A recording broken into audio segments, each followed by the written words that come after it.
असांजे मुफ़ीद मशवरनि ते अमल करे अवां पंहिंजा क़ीमती फसल बचाए सघो था।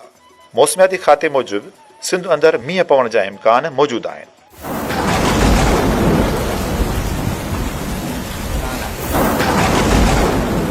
इन लाइ अवां खे मशवरो थो ॾिजे त हिननि ॾींहनि में पंहिंजे फसलुनि में पाणी, भाण ऐं ज़रई ज़हरनि जे फुहारे करण खां पासो करियो। पंहिंजे फसलुनि जा आवांदा मज़बूत करियो।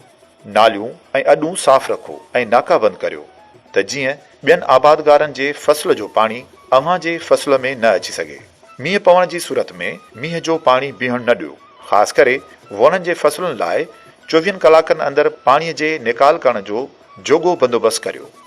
वधीक मालूमात ऐं रहनुमाई लाइ वेझे ज़रई कारकुन सां राबितो करियो या डायरेक्टोरेट जनरल ज़रई तोसी सिंध में क़ाइमु आबादगार हेल्पलाइन 0311 646 111 ते ऑफ़िस वक़्त दौरान फ़ोन करे रहनुमाई हासिल करियो। ICT ज़रई ख़िदमतुनि जो मर्कज़, डायरेक्टोरेट जनरल ज़रई तोसी ज़रात खातो हुकूमत सिंध।